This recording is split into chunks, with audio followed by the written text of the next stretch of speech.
I'm Mark Seifter. And I'm Linda Zayas-Palmer. And this is Arcane Mark.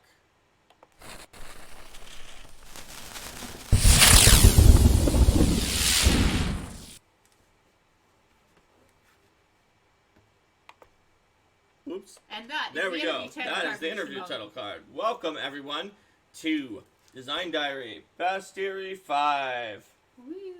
First Bestiary product that I worked on as a designer, and Linda and I were both freelance authors for this project. We wrote a lot of the monsters in here. I think this is my largest chunk of monsters that I ever wrote. It may be the largest chunk of monsters you ever wrote. So, the process of making a monster in Pathfinder 1st Edition at Paizo, really you can't talk about it too much without talking about the spreadsheet that we used, which had like 40-some sheets, and Sean K. Reynolds created it before he left Paizo, and it did all sorts of automatic calculations for you based on the creature type and the hit dice. The spreadsheet says Altero. Mm-hmm. Altero knows.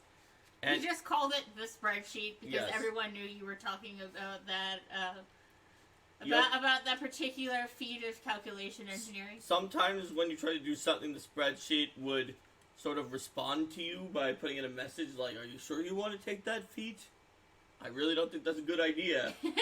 Yeah, it was talked about a long time ago. It is a spreadsheet that, honestly, I think it was very, very helpful, but is also very good that we do not need to use it because it was very, very complicated. And it would also remind you that it was out of date. Yep, because it was always out of date because only Sean knew how to update it. Well, then Patrick figured out how to update it, and he was handling it. Hi, Sheppy! Oh, hi, Sheppy. We're wearing your shirts. All right.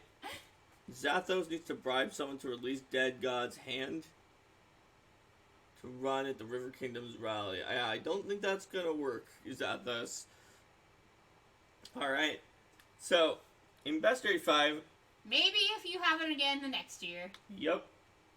Maybe. Hi, David. Hey, David.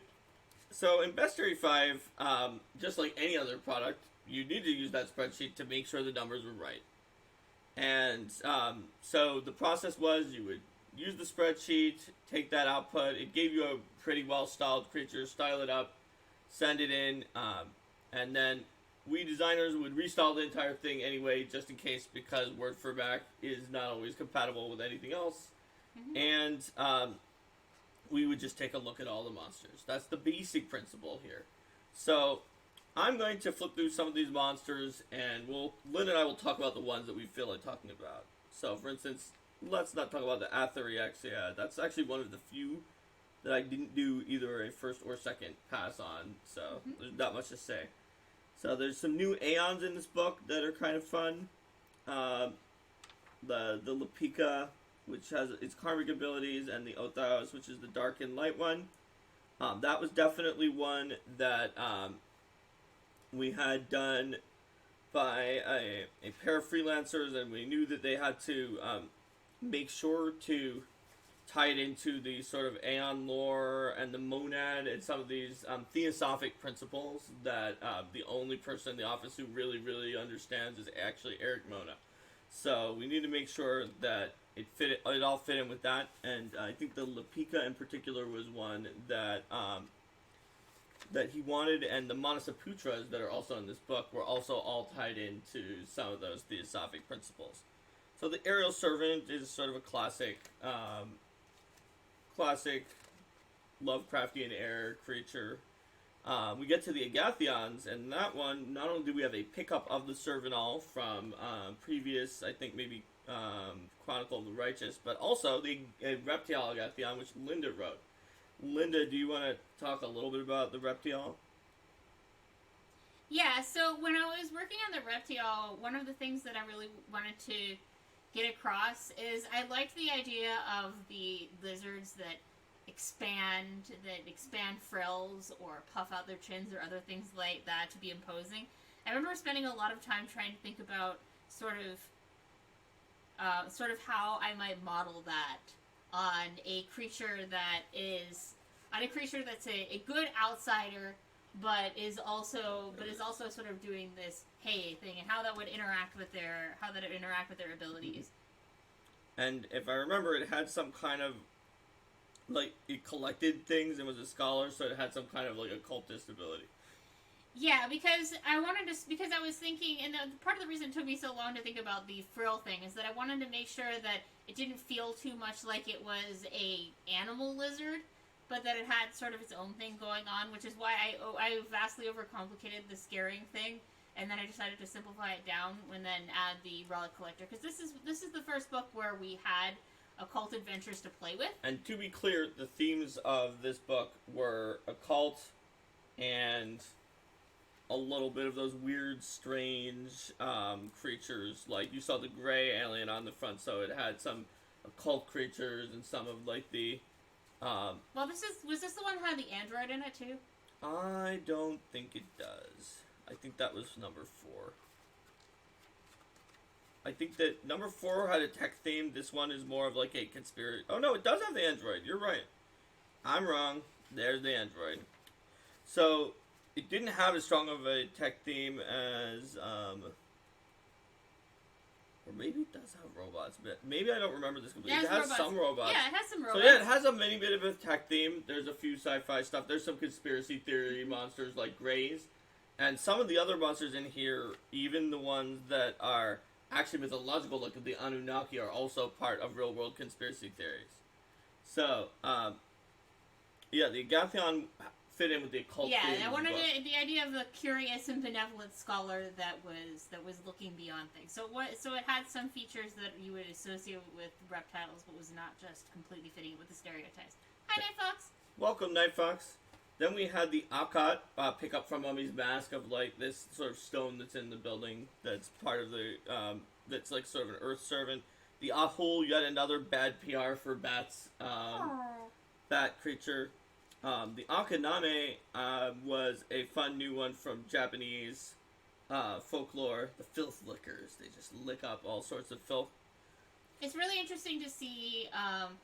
Sometimes developers will find resources that are just like these collations of lists of various monsters from a variety of real-world cultures, and they'll be like, "Hey, here's a list of some awesome monsters. Let's take a look at some of these and see where we can draw inspiration from." And sometimes I know we've run into when you run into monsters that are very similar that come up multiple times in Pathfinder Bestiaries. It might be because there are similar legends from areas in the world that are near to each other that are both picked up and both turn into a monster. So they may have different names, but they're coming from sort of the same fundamental like tradition. The Menenengal and the Penanggalan, both that are from like Malaysia and Indonesia, I think. Or wait, maybe one's the Philippines. Can't remember. So the next is the Amarok. Thanks for resubbing, Ular. Oh, thanks so much, Ular. You missed A through Akaname at this point, and that's about it. So, we were talking about the Amarok next. So the Amarok was just a sort of a basic wolf, but when we got to copy fitting, there was a lot more space, and it didn't really have anything really unique. So especially if you're gonna be a CR12 creature, and that is a wolf. You're just a wolf.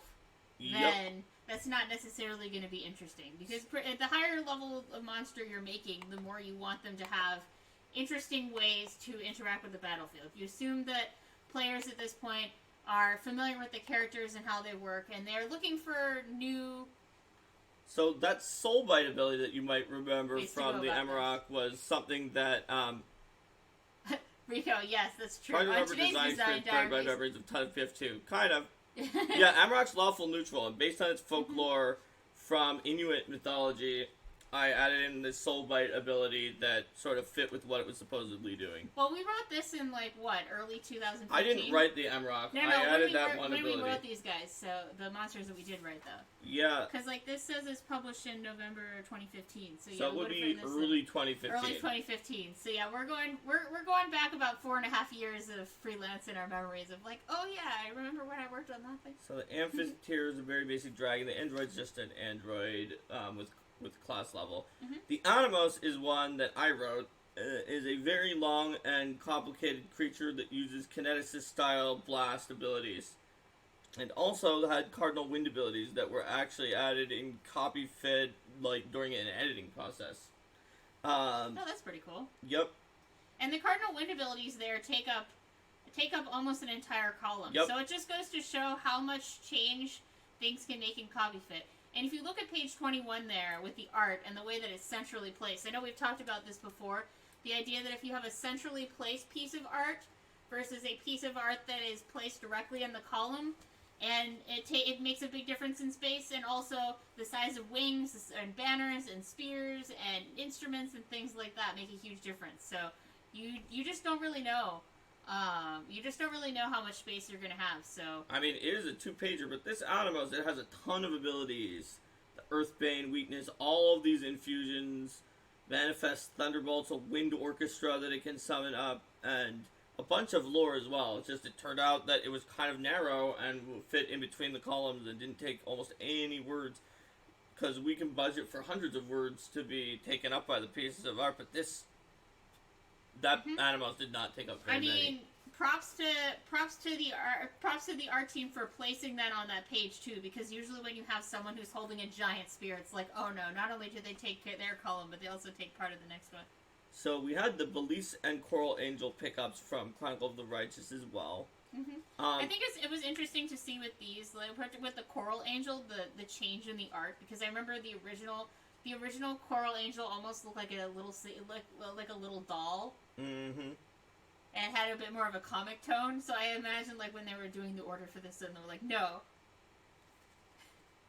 And those are angels that we found to be just very, very compelling, and even for like the core angels in Pathfinder 2nd Edition. Jib is wanting to do the graphic designers determine that space in the layout phase, and then let everyone else know they need more or fewer words. Yes, that is exactly what happens. The designers in this case went back in, but it could be a developer. Editors generally are not tasked to write giant chunks of text, but sometimes you never know. It's all hands on deck process. So next after that is the Imperial Angel, which is a monster I really like, and I like the art, and that I had as, I think my fan page, like sort of the little iconography of the character on it is an Imperial Angel. And this was a tough challenge because it was the level 20 sort of capstone-y monster that angels never actually received, but demons and devils and all the other types except angels had. Except for that angels sort of had this albatross around their neck, the Solar, which was higher level than 20, really, really deeply uninteresting for its level, and just there. So, with the Empyrean, I sort of went back to the drawing board and also talked to the other designers. It's like, yeah, we're not going to worry about it being too cool compared to the Solar, because we're going to make a monster that's really cool for this slot. And that's what I was working on the Imperial. Ular Warlord says Imperial is really cool, and that the Imperial Paragons are good backup heralds. For when the gloves really have to come off. Oh yeah, well, they're backup. You can call them backup heralds, but man, heralds are really weak compared to even regular Imperials, and the Paragons are way stronger than a herald. But the herald is the messenger, and the Imperial Paragon as the... It's like, oh, you know, like, you came after our herald? Well, you came after Ione's herald? Well, time to face the Paragon of the Sword. It gains Bestow Grace of the Champion. It's a constant spelling ability and has Smite Evil in land hands. Yeah, definitely. So the Imperium's very cool, and just like based on the art that came back, and that we knew we were sort of getting something like that, I really went all in about the fact that it's like a being that is not as personified in flesh like a human, and is this sort of glowing angelic being cased in armor. So that's what you see with the Imperial Angel. Whoa. Okay. Hi, Eric. It looks like, thank you. It looks like my dad has just gifted 10 tier 1 subs to the community. So I have to give him XP. Or I don't, I could just leave it off. No, give him XP, Mark. Okay. First I have to figure out if he's ever gotten XP before. No, but I can fix that now. So I will give everyone Everybody 20 gets XP. points. Alright. At that point... He should show up. No, well, I may have to refresh Streamlabs. Let's see. Hopefully that doesn't completely screw up We'll everybody. figure it out. And the poll. We'll find out.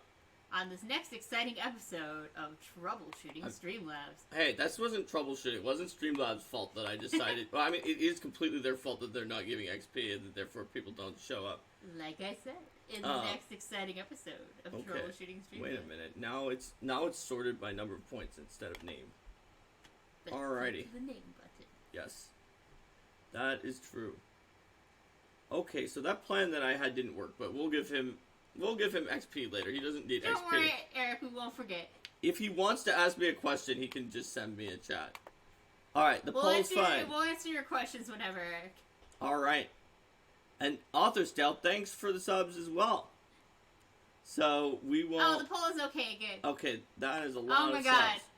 Everybody's sub now. Author's Tale, yeah, we can give the bonus XP too. Because Author's Tale has some XP from before. Boom. Yeah, Alright. but I mean, like, also, like, Eric doesn't necessarily need XP, because if he wants us to run Pathfinder for him, he can just ask and we'll run Pathfinder for him. That's very true. Alright. So. You can try out 2nd edition, Eric. Yup. Well, you know, we could do a stream where I run 2nd edition with my parents or other people who aren't gamers just to see how it goes and whether or not it is a successful run. How can he show his support for the Herald medium? I don't know. So let's see, what's the next monster after the Imperial? Oh, it's the animate hare. That was just a really hilarious ooze. Well, let me scroll back just a moment and see all the subs. Okay, so... Yeah. Yeah, is everybody now subbed? Yeah, but that's total. Eric did 10, and then others still did 5. So that's like basically everyone who wasn't already subbed by this point. Rico has a plan. Have kids who grow up to write their favorite game and make them run sessions. Yeah, animate hair is funny. I've seen it used more than I might expect as like some kind of wig trap that is actually an animate hair. Then there was also the extra ants that were sort of rounding out the giant ant group. And then after that... Author Still is also an Eric, so he's getting confused. Oh, Author Still is also an Eric. Rico is also an Eric?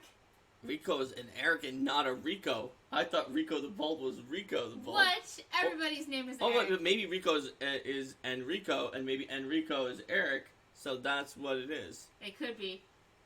Night Trace, I'm not an Eric either. Duranzior, thanks for subscribing. And you are definitely not an Eric if you say so. Anchor is Mark. All the Erics of the world unite. Uh-oh. Look what we've done. So.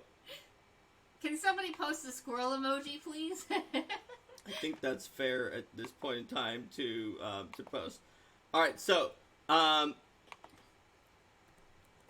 next one after that is the Anunnaki, which was very interesting because it kind of, the idea with the Anunnaki to begin with in the lore of the creature was that it's sort of like this ambiguous, is it a mythological being that can help society, or is it, maybe it's an alien, except for that the art is like really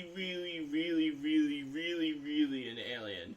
So by picking names for its abilities, like sort of the Lantern of Civilization for that little like pack that it has on its hand, and the Primal Chisel for like that little whatever it is that it has in its other hand, it sort of at least gave some of the sense that maybe it's not an alien, but it's still, the art is really an alien. So it didn't sort of have that ambiguity, but it is a pretty cool like alien Anunnaki style art. Wait, why is it a Mark Leshy? What's a Mark Leshy? What is a Mark Leshy? I don't think there's a Mark Leshy. There's just a bunch of Pride Kirby's. Pride Kirby is awesome. I love Pride Kirby. Alright. Let's see. Mark C. Leshy. Oh. Mark Because the Seifter. name of the stream was Mark Seifter before Arcane Mark, and all of your emojis are called... All of our emojis will now start with Marksa. Yep. Yep. We did change the URL to Arcane Mark so that it was easier to find. Yep. After It was like more 20 accurate. episodes or so. That's right. You have to capitalize the Leshy too. Yeah, it's still Marksa. They never changed it over. I wonder if there's a way to get that, but I don't we can take a look. think they do. So the Opali is one of two kind of funny little oozes that turns into other creatures that are in here. One of which is, the other of which Linda created, but the Opali is the one that said, I'm a person, I'm not some jello. Oh, maybe I'm a jello. Then the Mega Primatus is sort of the stereotypical King Kong. And another entry in the giant insert animal here from the past. Yup. Apkalu is another one of those conspiracy theory that I am messing with civilization ones, although it's not actually really used in modern conspiracy theory, but it has a very similar role to the Anunnaki and is in the A, so we often got it confused during design. But it's the bird one that messes with civilization, and Anunnaki is the not bird one that messes with civilization.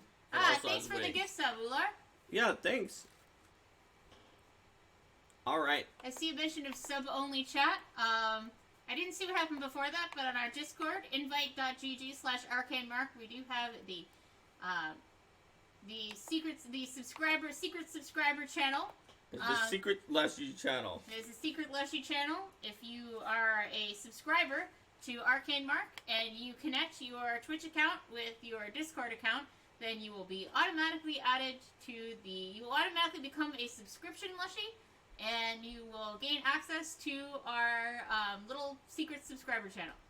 Alright, ready for an infamous page from this book? It's the Gate Archon. Now, yes, the Gate Archon. I swear to you that when Jason Nelson sent us the Gate Archon, it actually had gate abilities that made it be able to do its role as being a gate, like special gate abilities that weren't just sort of basic spells. But that piece of art is just got jagged wings. Even some of it is going off the page, and it's still just, unlike the Animos, annihilates everything on the page. And so, the Gate Archon lost all of its gate abilities because of that reason. Whereas the Excinder Archon managed to do like a special effect where the wing kind of went behind the words. And it fades out. And it fades out. That looks pretty cool, and it managed to keep the ability to like burn sensorous material. Dark Swordsman, you don't have to leave the server. Sometimes it just takes a little time to sync. Yeah, you don't have to leave the server. There's a syncing time, but I can manually sync it after the episode. So there were some assassin bugs. We always have a lot of bugs. The Astamoi, a totally new ancestry that was very interesting because they sense everything through a psychic sense and have no mouth or face whatsoever. There's a pickup. Thanks for giving another gift sub, Ular. Oh yeah, thanks so much. There is a pickup of the Rayless Azata, who is from which one? Shattered Star, one of those. I don't remember exactly. It's hard to remember exactly. No, it must be after that because it was picked up for here. Maybe it was Mummy's Mask too, as well as the Gunkana Azata that I wrote for the book. I used even though they were like really sketchy and bad fae in Celtic mythology that you would not want to be seen with your Chaotic Good group. I sort of removed all of those associations and more so kept some of their silly things like carrying around a pipe even though they don't like smoke. The vulnerable to smoke ability, I think, is particularly amusing. Yep. And the Gunkana got picked up as one of the core Azatas in Pathfinder 2nd Edition. So let's see, the Bagianek with its nasal burn was just kind of hilarious. Polar bears, which we kind of said in the first bestiary we weren't going to do when we said it was just a grizzly bear with a template, but then we did it anyway. Oh, there's the Bisha Gotsuku, another cool yokai that just sort of is hiding in this aura of hoarfrost and takes out your soul. It is so indistinguishable from a soul eater in its general description that I can tell you now since you finished part 5 That time you guys fought Bisha Gotsuku in War for the Crown, someone critically failed to identify a Soul Eater. Oh. But no one noticed even weeks later, even though Linda was in the game, because it literally is so close to a Soul Eater. To be fair, it's also the second edition conversion, so I wouldn't know if Unlike the Bisha Gotsuku, Soul Eaters are not vulnerable to fire, so all those fire attacks you used did not deal any extra damage. Well, I guess that explains why it seemed to have so many hit points. Yep. Got the Blight Spawn, Glonder, the Bone Ship, which was definitely a really unusual one, because it's sort of a ship that's also a creature. Wasn't there another one in here that was sort of a vehicle that was also a creature? I think the Death Carriage, too. Yeah. But the Bone Ship, just, like, we added, like, it came in with a lot of really cool abilities, and we added some more, just, like, really over the top, because it's an 18th level, just giant So what bone happens ship. what happens if you're on the Bone Ship? If you're on it? Yeah. It's not good. It has a blood wake, bone cannons, bound souls are everywhere. Ghostly borders will come on to other ships, and the spectral energy cannons. It's not a good choice. Alright. The Brain Mole on the Brain Mole Monarch was a really interesting one because of the fact that, if I recall correctly, something happened really late stage in the pagination, and we needed to get Crystal to write one of the extra Brain Moles. Like, really late in the process to get it to work. I don't remember exactly why, but Crystal did a great job with the other Brain Mole, and we sort of combined it in. Had you even originally planned on having another Brain Mole, no. Or was it just sort of a crud the pages don't work because something happened? No. Wasn't there some monster that had deleted because it was just too similar to something else? No. So there was the Cetus and Cetus, which was just the Roman version of Cetus. But we renamed Cetus to Ctesias, which is after the Greek word for, like, it's like to swallow or something like that. And then we kept it in there. But we did wind up, apparently ordering the exact same creature in just the Roman and the Greek name, and it was literally the same thing. We didn't get quite there yet. The Color in Darkness is a classic creature. Camarasaurus, just a big squid-style thing. The Copper Mace is a pickup, I think, from, I want to say, Mana Wastes, or one of those adventures. Yeah, it looks Mana Wasty, certainly. Some new caterpillars. I know that some of these caterpillars cause trouble for people in a PFS area where you have no equipment. Yep. Celadons are certainly fun to work with. Yeah. I know that I've used the Celadon art for things that aren't Celadons because it's surprisingly hard to find art that just literally looks like a stone statue with no other confusing other parts that are super identifiable. So I know that we used the Celadon art at one point in a scenario for, at least for a stone golem, just to be like, statue, here. We know it's not actually that kind of statue, but this is super iconic statue looking thing. So the Serenites was a fun one because it's not good at, I wrote this one, it's not good at fighting, but it was like a laborer of Heracles that he was figured out how to catch this thing. And so I gave it a bunch of, like, really unfair movement abilities that cause you to have to fight again. If you want to actually, like, grab it with your hands like Heracles did, you have to almost treat it as a puzzle boss in that regard, because if you make a ranger melee attack against it or target it with an ability, it just moves as if it is ready to action to move. I think one of my favorite parts about this monster is the racial modifiers line. Racial modifiers, plus 60 acrobatics when jumping. Well, it has a 180-foot speed. I know, but it's just hilarious. It's like acrobatics plus 16 or plus 76 when jumping. Ular, because it's a sub-only chat. Sub-only chat. Oh, there's another gift sub. Thank you, Ular. Yes, thank you so much. Okay, this is pretty awesome. All of you guys are great, and thank you so much for subscribing to the show.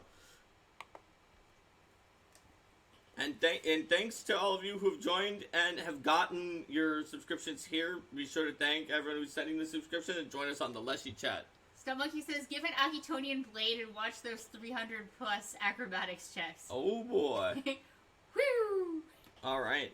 So the next one is the Cetus. That's the one out of the two that were exactly the same that I wrote. And this thing is super obnoxious to fight against. I mean, it's got a shark head and then kind of like a sea serpent tail. It's like a dragon shark. It gives you misfortune if you're not actually aquatic. It can leap about 1,200 feet into the air.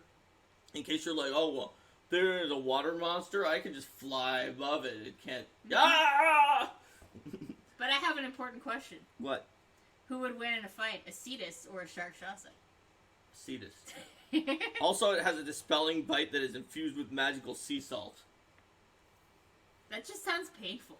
Well, it could cause it to dispel magic. It's very, very weak against petrification because of the fact that in the Greek myth, you defeated Cetus with Perseus defeated it with Medusa's head. I love those sorts of abilities that monsters have that are like, if you just look at it on the surface of it, the question is, why on earth does it have this? And then when you do the research into the folklore or whatever, you see like, oh yeah, that's why it has that. Cherifay, Grumpy Volcano, but more importantly, Chuspeak, one of the not from mythology, just brand new creatures that Linda just made up for this book. Yep. So I wanted to come up with a monster that was just a hey, give a pitch. I wanted to come up with a monster that was cute and that was flying around and that had some kind of air kineticist type power and that could be sort of an improved familiar.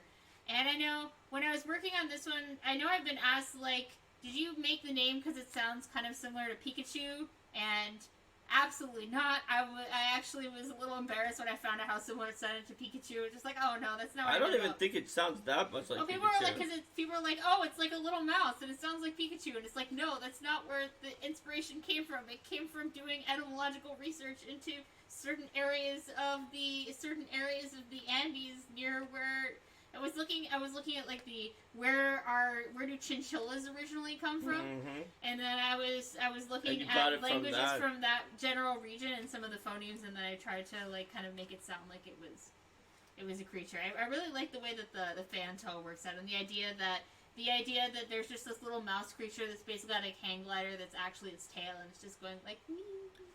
So the Clockwork Familiar is definitely Shattered Star, so I'm guessing the Rayless was also Shattered Star. We've got some Colossi, Corpse Lotus from, I think, like a Whirlwind book, the Crumb Queen from Reign of Winter, Quero, Curse of King Mummy's Mask. The Kabanda Cyclops is one that is that from... art, though. Yeah, it's from, I think, Hindu mythology. And it's just got the big eye in the middle of his chest. The Cytilopede is a pickup from some Darrow adventure. There's a question, but do they carry little wraiths like a Daegu? Maybe they do, but I don't think they can really do it so easily, because they're mostly a chinchilla with a giant fantail.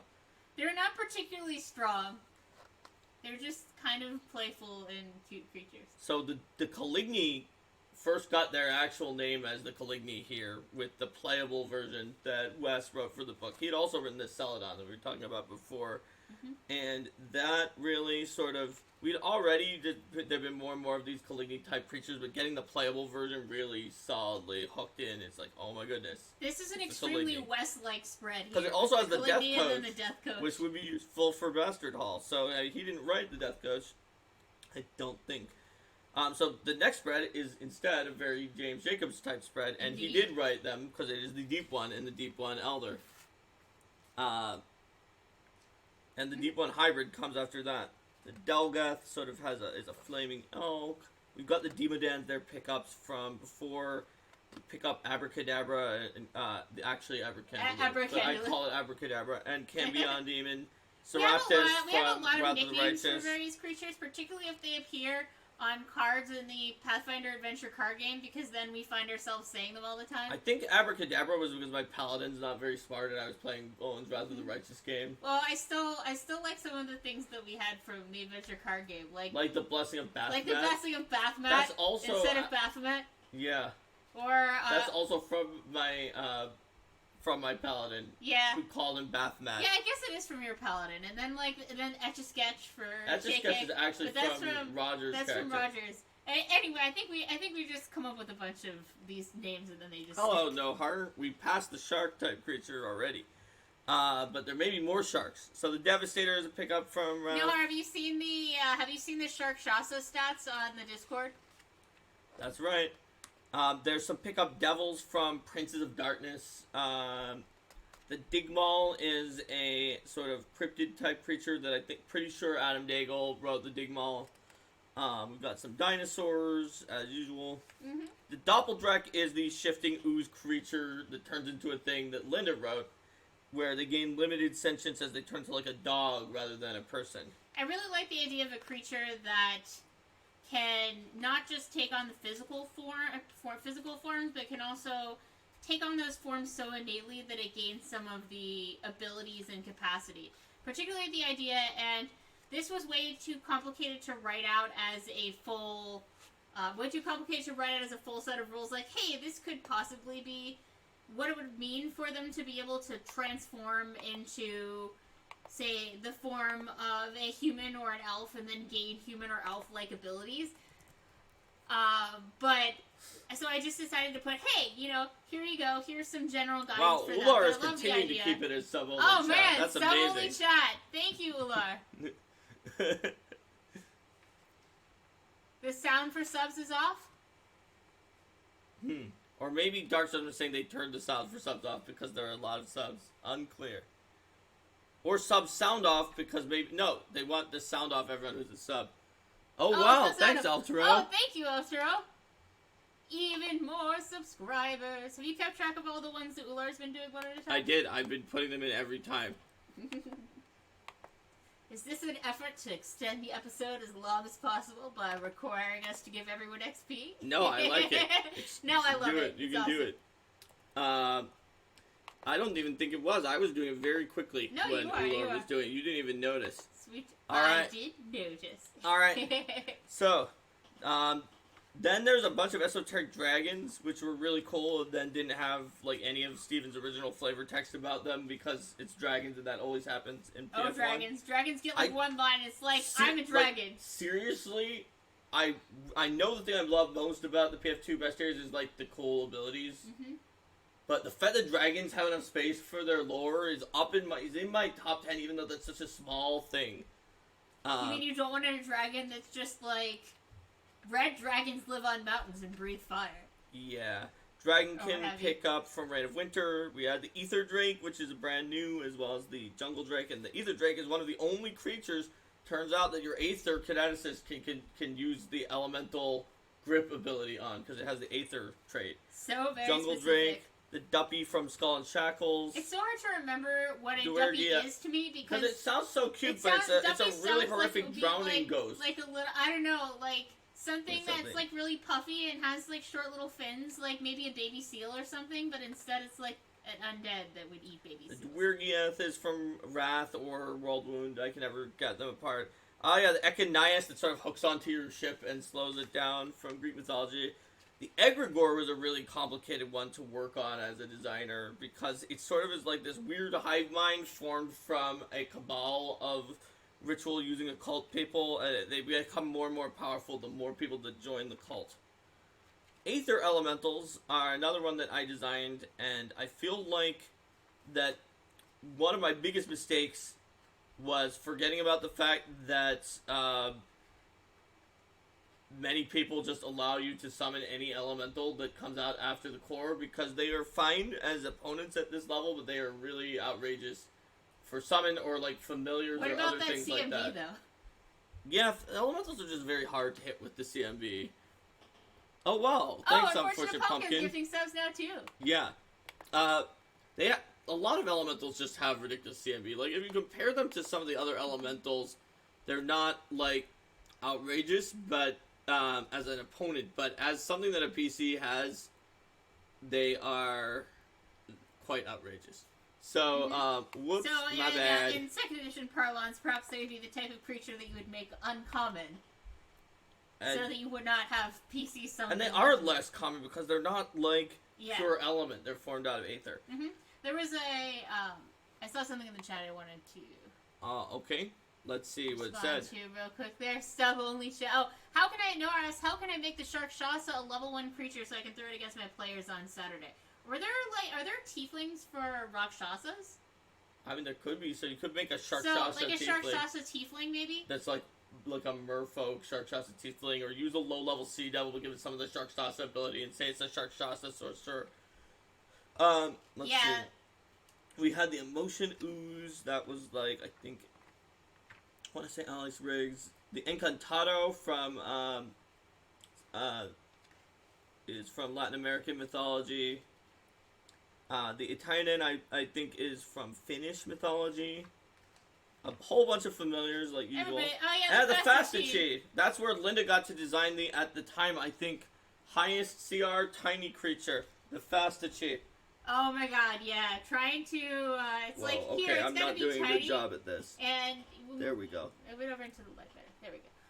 It's got to be CR11, and it's also got to be tiny. And it's like, how is this thing even going to damage? It hears you anywhere with corn and moves back and forth. So yes, I did decide to give this guy a corn listening type ability based on the ears of corn. The Fastachi research was really interesting. It comes from let's see, Native American mythology based from several groups based in Florida, I think it was. Huh. It's been a long time, but I remember when I was trying to research it, there were about 2 sentences about Fastachi on the internet, so I realized that I was just going to need to take that as inspiration and then build onto things. So yeah, the idea of the Fastachi is a protector that notices things from a long distance and is really hard to evade and avoid. The Fastachi does not do melee combat at all, like, does not even try, but has spells instead. Alright, instead of naming which books some of the other things are from, we're just gonna skip. Let's see, the Glaystig is one that, that wound up needing a lot more words than it had, and some different abilities, so I wound up writing a lot of the abilities it has in here, as you might expect, because once again, it has lots of kineticist abilities. So, you putting extra kineticist stuff into monsters? I know, right? It's got terror. Yes. It's the world's first terror kineticist, I guess, using plants before the wood element even existed. Terrakinesis, prior to terrakinesis. Yep, absolutely. So it had all sorts of fun abilities for a 21 mythic rank 10, which is like the highest possible mythic rank at a not that high level to have that mythic rank. There's some golems. I feel like Thirsty did the golems. Yes, the Gravebound was Linda's other pitch and monster to put into this book. In a response to someone asking me what my favorite monster that I worked on was, and I just really like how the Gravebound came together as a monster that, despite just being something that I came up with, kind of felt like it was something that maybe could have been from a legend. The idea that it has a shovel on its back that represents it, that metaphysically represents the way that it was buried alive, and that it wants to bury people alive, but then if you defeat it, then you can take the shovel from its back, or if you disarm its shovel, you can use that to dig up your people. Mm-hmm. I also spent a surprising amount of time trying to figure out the math on how far it would be able to dig, and how much, and looking at the weight of the density of different soil types to try to decide how much the soil should weigh that would be over your head based on how tall you were. And then rounding that to round numbers. This is like how I design stuff. I spend way too much time looking at all the details. So, the Hobkins Gremlin, which I wrote, you can see from the picture that the picture bears a resemblance to the Hopkinsville Goblin, which is a sort of urban legend, and it definitely is based on that, where people just shut up their own house claiming that there were goblins in there. And it has this collateral damage ability where you shoot at it and you miss from its mischance and you just wind up hitting your own stuff. The Nuno Gremlin, which also was the other gremlin I worked on in there, is from Filipino mythology. And that one is just this kind of grumpy old fungus guy that is a gremlin. And then we ended up let's say that scenario. Definitely. But it caused this curse that says horrific swelling and hair growth in a location that's touched, and it can turn black. And you can imagine, based on all mythology, where that normally is in the original mythology, but we did not mention that here. Mm-hmm. There's a question. Yes, Gravebound does have a burrow speed, and Risky says that adorable gremlin that got turned into Satan incarnate in P2. Yeah, the Nuno art in P2 is like definitely Wait, creepy. I didn't see the new dog in P2. Where did it show up? Was In it not? P2. Oh, you know what? Maybe I'm thinking of... What am I thinking of? I didn't know Hopkins sorry, or not, Nuno sorry, showed not, up in P2. They might not have. Hopkins. Maybe I'm thinking of something in Alien Archive then? I don't know. Okay, well, I'm thinking of some art piece that looked very similar to that, and then talking about how it was really creepy. So next is the Grim Reaper, which Steven wrote. It was in a scenario at some point, so it's The definitely Grim something, Reaper was definitely really cool because it had so many ridiculous abilities, and of course it had to go into the playtest and then BF2. Let's see. A lot of skip. House spirits are cute. They certainly are. There's a sharky thing. Wait, there's a shark. Yeah, but we don't have to do every shark. I know, but what's the... Yes, we don't have to do every shark. Let's see. Kawa Kago, I really am amused by the idea that there's a monster that's basically just like the lily pads are trying to kill you. Yes, it is a blood lily. Or no, the stronger one is the blood lily. It's just... It is spiritually fertilized by fragments of the rest of the spirits of drowned children. Kawa Akago. Hey. Straight out of Japanese Let's mythology. turn back. In honor of Nohar, let's turn back a page and show off the spiky shark. There's an Isonod. Alright. So, the Castestius is that other creature that was originally called the Ketos. I mentioned earlier we changed it based on an ancient Greek word for, like, to swallow, because it has that whole other bigger on the inside situation. And this is the one that has kind of the wolf/dragon head, as opposed to the other one that has kind the of shark the shark type dragon head. It's very different. Totally Completely not different, the same. guys. And then the Korobozu, or Black Monk, which is the undead, that another cool yokai that hates sort of like other monks. Wait. We gotta spend all the rest of the time on this spread. To be fair, we spent like 20 minutes talking about this spread in the Leshy Garden episode. But yes, this was my first chance to write Leshies with the querulous flytrap Leshy that does a flytrap amalgam, that has a flytrap amalgam ability to basically turn into a giant pile of flytraps. That was certainly fun thinking about, hey, how to balance that. Flytrap kaiju. And just like, do I want each one to have a head? Do I want each one to have one mouth? Or then I eventually decided to give them hand mouths so that they would have more attacks and things like that. And they seem pretty sneaky. Definitely doing research on fly traps and their own knowing about their resistance to fire and things like that. And then with the Lotus Leshy, the idea of the contemplative Leshy. I know this never actually happened, but for a while I had been talking to John about putting a scenario late in season 9. The Lotus Loom. Called the Lotus Loom, in which the PCs needed to find. Amarok sent the PCs on a mission to gain help a mystic sage. To gain assistance from a mystic sage who had knowledge of some of like a contemporary of Haujin. Yeah, it was a contemporary of Haujin, and it was it turned out to be a Lotus Leshy, and just the idea of a seed. Yup, they figured out it was going to be a Lotus Leshy, but the PCs probably wouldn't, and they would just see this Lotus Leshy. Like, where's the sage? And then you totally have this scene where I have this paragraph in there that talks about if the PCs are just mouthing off and being disrespectful and being like, you're just a dumb plant, and the Lotus Leshy just turns into a lotus and waits for them to get over themselves. Yup. That's about as far as the scenario got. So, that and the hypothetical name Lotus Loom, but yeah. Liminal Sprite was another one that a freelancer just pitched, and it was just a cool idea of, like, it's in between two places. I can't remember which freelancer right now, but it's very cool. I want to dress like that. That dress like is the so Liminal pretty. Sprite? Yeah. It's pretty cool. The Manasaputras, like I mentioned before, is another one of those that are really tied into some of the esoteric principles that really the person who knew the most about was Eric, so he really was in there looking at what we got from the freelancers and making sure that it fit in with sort of some of the theosophic and occult ideas about the planes. Let's see, there's always Megafauna, Mommy Lord from there. The Muse was was one of the other monsters that I made where the piece of art really didn't quite turn out the way that we would have wanted with the face, but in terms of the monster, it's really interesting because it has lots of borrowed abilities and then is like a super inspiration version of the nymph. And so I imagine in some ways with the new way that nymphs and nymph queen work in Pathfinder 2nd Edition, it's possible that the muse is some type of nymph that is not tied to a ward of the land, but we haven't seen the muse yet in Pathfinder 2nd, so who knows?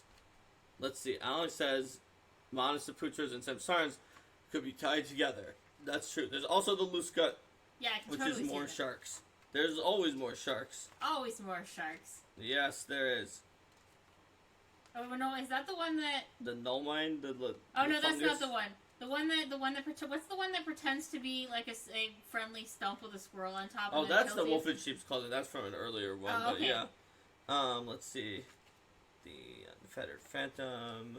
Oh, the Plague Swarms. Oh yeah, the Those plague are swarms. like, I think, Linda's most deadly and feared creature that she's ever created, because I feel like there was like a thread on Reddit or somewhere that was like about how the Plague Swarms would destroy the entire world.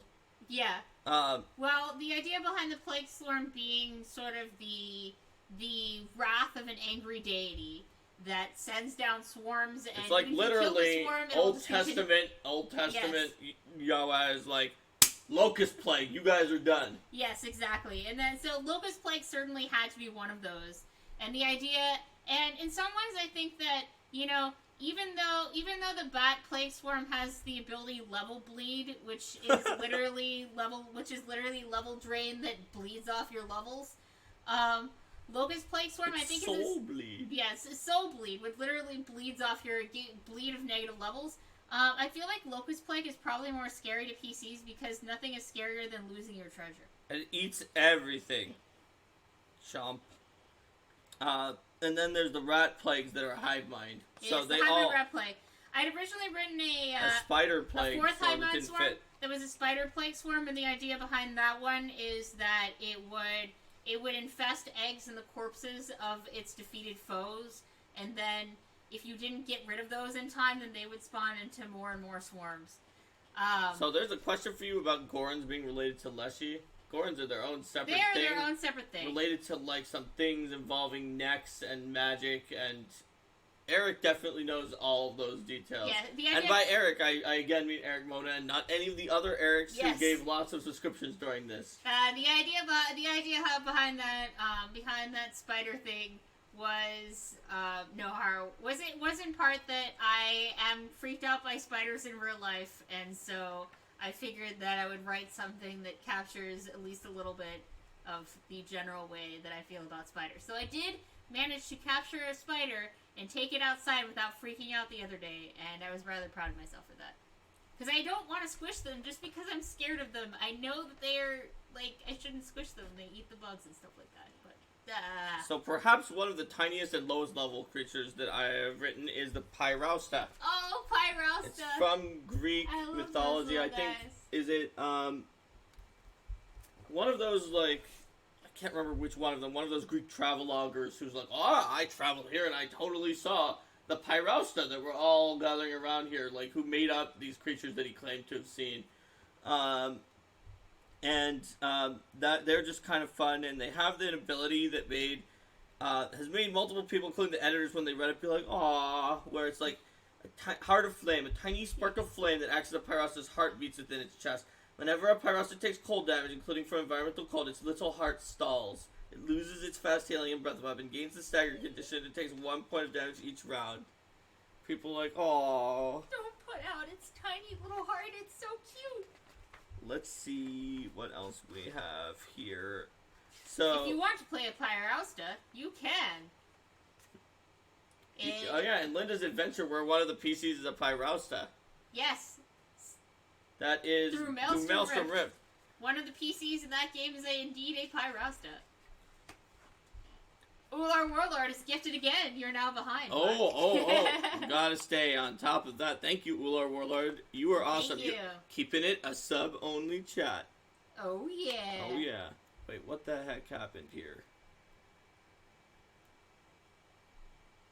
You scroll down, I think Ular... Yeah, but it says Ular will... Oh, Ular will probably redeemed it. Ular, did you just redeem a bunch of XP? At some point in the past episode. Actually, I can see on redemptions.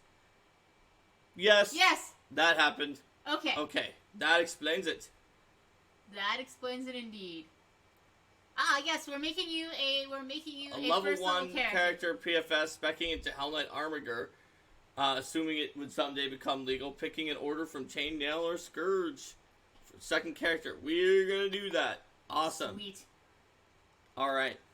So, let's see. Sakiels are a really cool type of outsider that has showed up in this one that Adam Daigle created, based on just sort of a combination of really weird and cool ideas that he had. And yeah, I don't know, something about Sakiels. Sakiels and Daemons are. I feel like Sakiels I like just because they're one of the few new like big outsider types that like I got to do a pass on as a designer and look through them. And Adam did just a great job too on coming up with this idea for like the fallen psychopomps who just rule by fear. And the idea of creatures that are related to certain fundamental fears that are part of the human experience. Speaking of Adam S. Cool. Monsters, the Soxra, also known as the Skull Taker, showed up in PF2 Bestiary. Let's see. Yeah, you know, looking back on it, the Citalis as a monster is kind of an interesting Let's see. Skinwalker. The Siren. Ah, yes, the Sue. The Sue. Yup, with the the Sue that carries around the babies on its back that are like these creepy little babies. I remember like somebody in the office used it like before the book came out and running in an office getting freaked out like everybody else. James Jacobs. I think it was James. And I was playing at that table and we're like, what the heck even is that thing? It's horrifying. Yep. Let's see. Ular says, is there a Sakiel of non-sub-chats? Because that's haunting me right now. It might be. Oh, Rope Dragon. You're talking about Rope Dragon. The Rope Dragon is kind of hilarious. Because it pretends to just be your normal rope, and then you can see the little dragon is in there. And it has a corded breath, and it helps you out and does pranks. It is definitely a hilarious creature. Would a rope dragon get along with the pipe box? I think it would. So I think the 3A dancer was a pickup, but that you did the 3A constructor. Is that true, Linda? Yeah, it was based around the idea that the pitch for that one is that a lot of the 3A have been presented as being very intelligent, but then they wanted a monster that was sort of, okay, well, who or what is actually physically building these hives? Because the 3A have been presented as more intellectual and charismatic, and not so much with the physical fortitude. So that was certainly interesting to build. Let me remind myself a little bit of what I did with that. The encasing ability. The idea that it could just basically make a cell around you, and it's like, oh yeah, I'm just going to build your prison right here, trap you. So, like the Glacier, the Nava Titan is another one that was drastically under. So, everything about the pillars and them being in these really important places and most of their key abilities like iron, resilience, I just added in later on to these guys. And I feel like they've actually become, in Planar Adventures, like, they're taken deeply into account, which is kind of cool. As being these pillars, because I was like, I added that pillar thing because we had extra space. But that's just how it goes. You've got these guys. That's right. Tsukumogami is one where, like, I really, really, really wanted them to be called Tsukumogami, and since they were 2 pages, it worked out, because it was originally commissioned as 2 pages of Kasa Obake. And it was exactly Tsukumogami, but Kasa Obake is the Tsukumogami of an umbrella, and the other ones, like, the group name should not be called Kasa Obake. But fortunately, with 2 pages, you can put them where you want. And I was able to make 3 examples and put in the template, because they thought it might take 2 pages for one example in the template. So you get the Kodo Fornishi and the Boroboro Tad. Yes. The Boroborata, the Tsukomogami of tattered old sleeping bags, abandoned and neglected by their owners. Yep. Absolutely a real Japanese yokai if you believe in Japanese yokai. It really is a yokai, but yes. It may not really be real. Alright, let's see. So, we got a lot of things here. Yes. Vilas, you did those. The Vilas, I did not do. I had to... That was another one where I had to come up with some of the abilities to add to them again, but I did not write them. Oh, you didn't write those, but you told me about them in advance because the Vilas, the Vilas... They showed up in your conversion, in my conversion of the Eternal Obelisk. As do Wisps, but you're not that likely to see them do that much because I've never seen anyone beat up the tiny friendly Wisp. The Vilde Robin is just one of the coolest monsters in the book. I think Jason Nelson wrote this one, and there was a little bit of space left over for some new abilities that we put in, but it was mostly just Jason Nelson came up with cool things, and we had a cool concept for this Raven Knight from both Germanic and Danish mythology. And I think we were going to use the Val Raven, which was the Danish name, but Vilde Robin worked for the pagination, which is the Germanic name. The tyranny of pagination. You must make sure... I mean, they're both good names. No, they are. There's nothing wrong with Vilde Robin. No, certainly not. But there are things like the fact that Wisp is spelled W-Y-S-P instead of W-I-S-P. You're like, why is it spelled that way? Yeah. Are they just trying to be... No. Everyone wants to spell them with a Y. I sorry, with an I. Oh, the Water Leaper was a fun one. That one's from Welsh mythology. So that's one that I wrote. It doesn't do very much. I mean, it leaps out of water, but... That is a very important... What it says on the tin. That is a very important part of it. Let's see. The Worm Wraith is, like, many people's favorite from the book, and I think it won the Bestiary 5 sort of battle royale that we did before the release of the book, because of the fact that it's a giant spectral dragon. What else is going to win that? The Wisp, though, like Linda said, I wrote these little guys, and they really play a big part in the entire ecosystem of the elemental planes now, and the story about the starting and the Aether Wisps and the Wisp Conductors. It's pretty cool when you look at the populations of some of the elemental planar cities that came out after that. That it's like, oh yeah, there's all these Wisps who live there. Roll for Combat is here. Hi! Well... So, good question, Joe Jungers, which is, can it be Welsh if it has vowels? Well, the Lamigan, which is also in this book and is a demonic version of a Water Leaper, pretty much, sort of is, I think, the Welsh name of the exact same creature, but we had them both in here anyway. Yep. So, that's the non-vowel Lamigan with the M and the H next to each other. And the GY at the end, yeah, yep. There you go. But yeah, the Wisps are definitely a fun one. And, oh yeah. Have to end with Zygomind, which was one of our previous editors who was at the company had written that one, but the Zygomind says this entire episode was just all in your mind while the Zygomind is digesting you. Sort of the whole you're in the Matrix situation in the monster, and is the last monster in the book. Hey, if we end up doing another one of these episodes where we're covering a book where things are organized alphabetically, how about we do it backwards next time? Because it's not fair to always do the Z's last. That's true. You're right, Ular, that the Worm Wraith was on the cover of ACG. In fact, here's the thing about it. We didn't know that's what it was called or anything. Wayne just drew a really cool dragon on ACG, and people were like, this needs to be in the next Bestiary, whatever the heck it is. And we're like, so then you're like, we better make it we did an order for that thing Wayne drew on ACG, and that became the Worm Wraith. Mm-hmm. So...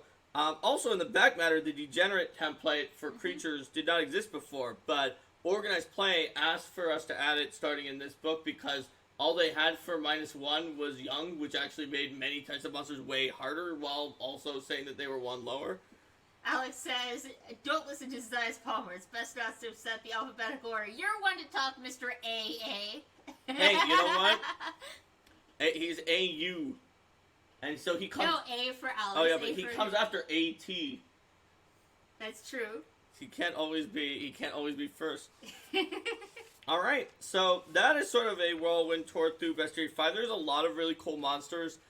I'm massively biased because, as you can hear, I've written or done a lot of work on a high number of monsters in this book, but I find that I really like the first Bestiary.